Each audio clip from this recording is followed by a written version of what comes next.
A very warm welcome back on this very cold January day in 2025. If you're new to towing or thinking of changing your tow car, well, there's lots of points to consider. Well, I hope I can provide a few tips as I go through this video. We'll start with choice of tow car. Well, aside from make, model, colour, specification, looks, comfort, auto or manual, etc. Well, if you're new to towing, then your tow car should satisfy the 85% guide, meaning your car should ideally be 15% heavier than your caravan. Well, if you're experienced in towing, then it's not recommended to tow above the 100% match. You don't want the tail wagging the dog, as they say. At the end of the day, safe and stable towing is key. So, first things first, you need to know the weight of your tow car, and you need to work out 85% of your tow car's curb weight. I'll show you how to do the calculation using my car as an example. This is my owner's handbook, and the information I need is under technical data on page 254. This table's my car, and the curb weight under automatic gearbox is 1,955 kilo. This is the formula: the car's curb weight multiplied by the percentage, and that equals the maximum fully loaded caravan that you can tow, maximum technically permissible laden mass. This is the calculation for my car.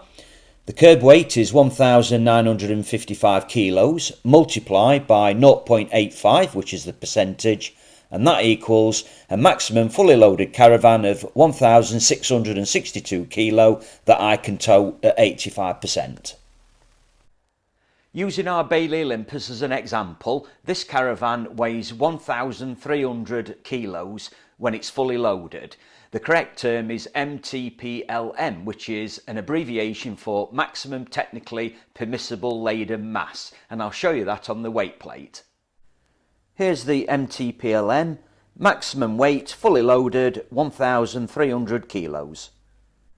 I'll show you how to work out the weight percentage of our caravan in relation to the curb weight of our tow car to establish the percent we tow at. This is the formula: the caravan's MTPLM divided by the car's curb weight multiplied by 100, and that equals the percent we tow at. This is the calculation for our caravan and car: 1,300 kilos, which is the caravan, divided by 1,955 kilos, the car's curb weight, multiplied by 100, and that equals 66%, which is what we tow at. And at such a low match, it tows like a dream. There are tow car and caravan outfit matching services online, including the Caravan and Motorhome Club, although you do have to be a member of the club to use their service. Their magazine and website feature tow car awards, as does Practical Caravan magazine and website. Not all cars are featured, but they do cover various categories. We'll talk about nose weight next. Well, nose weight is the downward force from your caravan hitch onto your car's tow ball. You need to know the maximum nose weight limit of your car's tow ball, and you need to know the maximum nose weight limit of your caravan's hitch. These are generally two different figures and should be quoted in the owner's handbooks. You may even have a sticker in your caravan somewhere stating the hitch nose weight. For safety reasons and stable towing, you must not exceed the lower of the two figures. In my case, my tow ball has a maximum nose weight of 85 kilo. There's no sticker in our caravan, but in the handbook it states the upper limit for our coupling head is 100 kilos. So 85 kilo is the lowest of the two figures, which means this is the maximum nose weight I can apply to my car's tow ball towing our Bailey Olympus caravan. The ideal nose weight is between 5 and 7% of the caravan's MTPLM. Well, this is to maintain stable towing conditions. Well, using our caravan, I'll work out our percentage. This is the formula: the car's tow bar nose weight divided by the caravan's MTPLM multiply by 100, and this equals our nose weight percentage. So here's the calculation: 85 kilo divide by 1,300 kilo multiply by 100, and that equals 6.5%, ideally placed between the recommended 5 and 7%. And there's plenty of videos out there relating to correct caravan loading and using a nose weight gauge such as this. I've dug out an old classic. Well, be sure to check out the nose weight of your proposed tow car's tow bar, because the value of the tow bar's nose weight may be too low for the caravan you want to tow. Another important thing to consider when choosing a tow car is system torque. Well, when towing, torque is more desirable than bhp or PS. Well, high torque means the shortest possible delay between pressing the accelerator pedal and the engine responding. Basically, higher pulling power at low engine speeds. Well, for example, pulling away at a roundabout, overtaking and towing uphill. Well, it's stamina or oomph. Torque is measured in newton meters, but you still see imperial measurements in pounds feet. Well, personally, I prefer newton meters because I know where I am. And if I do see imperial measurements, well, I convert it to newton meters. This is how I convert it. This is the formula. Pounds feet multiplied by 1.355818 equals newton meters. And this is the calculation. Well, my car is 369 pounds feet multiplied by 1.355818, and that equals 500 newton meters. If you're old school and you prefer pounds feet, well, this is how to convert it. Here's the formula. Newton meters divided by 1.355818, and that equals pounds feet. And here's the calculation. Well, my car's 500 newton meters divided by 1.355818, and that equals 369 pounds feet. The engine's power, PS, stands for Vierdersterke, which is the metric equivalent to horsepower. Well, horsepower is better at higher engine speeds when driving solo, but it's not so effective when you've got a caravan on tow and you need that low rev pulling power. Oh, this is a lesson I learnt on my previous car, which towed us on our very first caravan holiday only. Do you want a Kit Kat?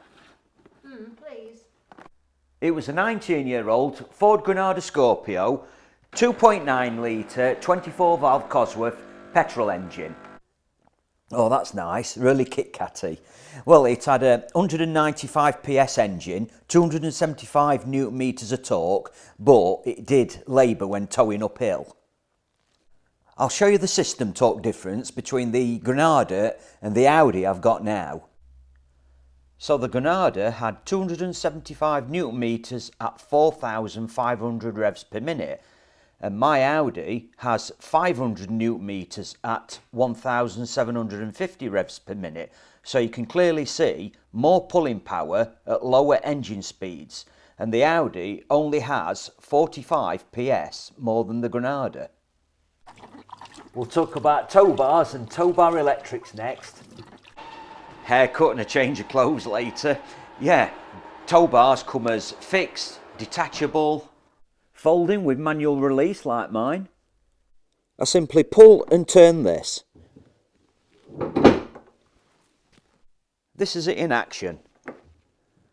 And then I just need to click it into place and the electrical socket comes down at the same time.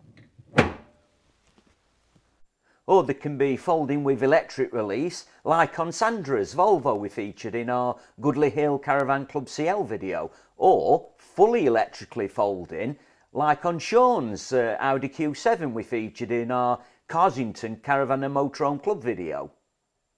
So tow bars can be factory fitted, or from the vehicle manufacturer's accessory catalogue, or if it's an aftermarket one, fitted by an approved installer. A tow bar needs to be type approved to meet EU regulations and is designed for your car, but make sure you do your research first to make sure your proposed tow car is approved for towing.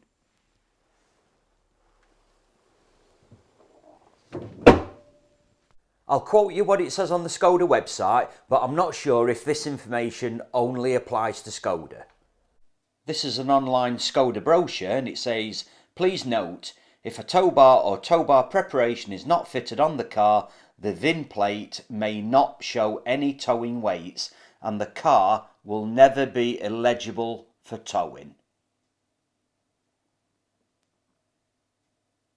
Moving on to tow bar electrics, well, there are a lot of vehicle manufacturers out there that offer a factory fit tow bar where the towing electrics are integrated into the vehicle on the production line. But I've also noticed there are some manufacturers that don't offer a factory fit tow bar, but they do offer it as an accessory, such as Subaru and Kia. If you're having an aftermarket tow bar fitted, personally I'd specify the vehicle specific dedicated wiring kit, and the car may need to be coded so it knows it's got a tow bar fitted. Well, I'll move on to the benefits of having factory wiring or vehicle specific wiring kits. My car has the factory fit wiring, and when I plug in the caravan electrics, the car automatically switches into tow mode. Gail's going to plug the caravan in and you'll see tow mode automatically switch on. Once the car's in tow mode, trailer stability program is activated because it receives information from the trailer control unit. Well, trailer stability program is an extension of the car's electronic stabilisation program, also known as ESP. Bearing in mind, different vehicle manufacturers have slight name variations for this safety feature. For example, Ford call theirs trailer sway control, Volvo and Kia trailer stability assist, and Mercedes trailer stabilisation. But basically, it's all the same safety feature. If the caravan begins to sway, this is known as snaking and can be caused by excessive speed, gradients, uneven weight distribution in the caravan, side winds or rapid steering movements. I'll just go and fetch my Mercedes convertible. Oh, hang on, we're going to have to wait a minute. Driver's gone in caravan to use toilet. The Alco trailer control, known as ATC, should bring the caravan back in line. But if the swaying movements are passed on to the tow car's trailer stabilisation system will intervene and bring them back under control. Right, let's have a look at a scenario where a driver's experienced a critical driving situation and the caravan has jackknifed. The police have closed the road. Well, we've actually passed an unfortunate incident such as this on the motorway. Well, luckily, no one was hurt, but the holiday was completely ruined. Apart from the other points pre-mentioned, well, possible causes could be a poor outfit match, where the caravan is heavier than the car. Another point, no ATC trailer control fitted to the caravan. Or the vehicle's trailer stabilisation system wasn't active because the car didn't know it had a tow bar fitted, due to not having dedicated tow bar electrical wiring. So as not to get too technical, the ESP control unit instructs the engine control unit to reduce torque to slow the vehicle, apply individual brakes or braking to all four wheels to bring the vehicle back under control. And without intervention from the driver, the caravan brake lights come on to warn traffic behind, and in my case, the ESP dashboard warning light comes on. Alco trailer control, ATC, mustn't be confused with trailer stabilisation system. Well, the ATC is on the caravan and trailer stabilisation system is on the car. I'll demonstrate the other changes that take place when the car switches to tow mode, and I'll start with rear parking sensors. Gail's going to plug the caravan in and it'll switch off the rear parking sensors and a trailer will appear on screen. There you go. And the front parking sensors remain active. We'll plug the caravan in again and it'll switch off the reverse camera guidelines. With the car in tow mode, if I try switching on blind spot monitoring, well, Audi call theirs side assist, this is the message I get. And that's because the radar sensors are behind the corners of the rear bumper. If they didn't deactivate, it would constantly pick up the caravan. Tow mode deactivates my electric tailgate switch in the driver's door. To open the tailgate, I've actually got to press the button on the tailgate itself. Tow mode deactivates the car's rear fog lights so you don't get glare from the caravan, but your caravan fog lights are still active. Indicators next. Left indicator, right indicator, and now we'll plug the caravan in to activate tow mode, and that will switch on the indicator telltale dashboard light. Left indicator, right indicator, and that telltale light is a legal requirement. There are lots of cars out there with air suspension. Well, this is how tow mode affects mine. It greys out dynamic setting so that I can't lower the car whilst I'm towing, and a caravan appears in the central display. If the tow bar isn't locked in position, whether stored away or deployed, you get a message on the dashboard.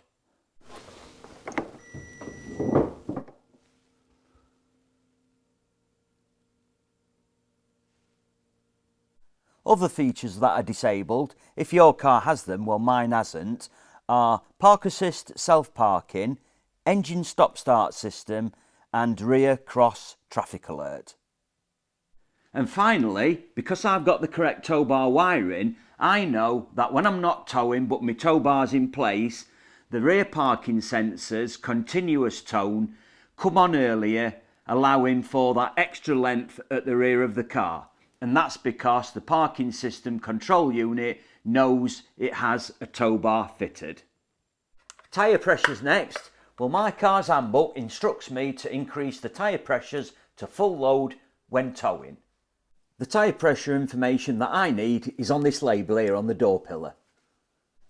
These are my tyres, 19-inch wheels, and for towing, full load, I increase the tyre pressures to 42 psi at the front and 45 psi at the rear, and when I return home I reduce them back to normal load.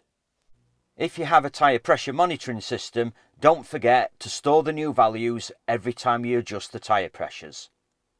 Headlamp levelling next. Well, my car's got auto headlamp levelling, but if you've got manual headlamp levelling, you'll have to make adjustments according to load. This is so you don't dazzle oncoming traffic. If I had manual headlamp levelling, my switch would be here, but it goes without saying, the bigger the load, the higher the number on the switch, but refer to your owner's handbook for switch settings. Quick look at towing speeds next. Well, the only difference between normal driving and towing is on a single carriageway road with a maximum speed of 60 miles per hour, the maximum towing speed is 50 miles per hour. On a dual carriageway or motorway with a maximum speed of 70 miles per hour, the maximum towing speed is 60 miles per hour. On a 3-lane motorway, you're allowed to tow in lane 1 and 2, but you're not allowed in lane 3. And on a 4-lane motorway, you're allowed to tow in lane 1, 2 and 3, but you're not allowed to tow in lane 4. Another point to ponder is you'll need to fit towing mirrors to your car. If your caravan is wider than the rear of your car, then it's a legal requirement to fit towing mirrors. The towing mirrors must meet E11 regulations, which is basically the British standard, and they'll have the E11 mark stamped on them to show they meet the required safety standards. When towing, you should be able to see from your door mirror 20 metres back, 4 metres out, and that applies to both sides of your outfit. Insurance. Well, generally your car insurance covers you for towing, but check because there may be size and weight restrictions, and tell them you've got a tow bar and you'll be towing a caravan, but car insurance doesn't cover your caravan, so you'll need to seek separate cover. Oh dear, we've got a collision and this person's got no caravan insurance. The car insurance covers third-party liability, well that means it covers damage to property caused by the caravan. Well, so look as it, the damage to the wall and telegraph pole will be paid for, and because they have roadside assistance or breakdown cover, it includes recovery of the car and caravan. But no caravan insurance means a hefty caravan repair bill. And it looks like the driver and passenger's done a runner. So what do I like about my tow car? Well, it's got 4-wheel drive, it's got self-levelling adaptive air suspension, so when I hook the caravan up, the car levels itself up. It's got good pulling power, good torque, and I like my factory tow bar that folds away with integrated electrics, and it activates all safety features when I plug the caravan in. I also like my automatic transmission. It makes hitching up the caravan easier, easy hill starts, and easy low-speed manoeuvring. In fact, it makes for easier driving all round. I'm really happy with it. It's a good all-rounder. Well, I like to look after it, service it every year, and I always put premium fuel in, and you know, the diesel particulate filter light has never come on in the 12 years I've owned it. Well, mine's a 2011 model. Well, from 2012 onwards, they increased the tow bar nose weight to 100 kilo, which would have been better, I'd have preferred that, but we have coped. And finally, the future. Well, as for electric cars, the towing range needs to improve some. Well, I'll look at a manufacturer's estimated range, and I'm more than half it to get a realistic towing figure. I know range is improving every time they launch a new model, and I have made some preparations at home for the EV future, but I'll keep me all road for now. Well, thank you very much for watching, take care, and we'll see you soon on site. Well, if you're experienced in towing, it's not recommended to tow above the 100% match. You don't want your tail wagging the dog. No.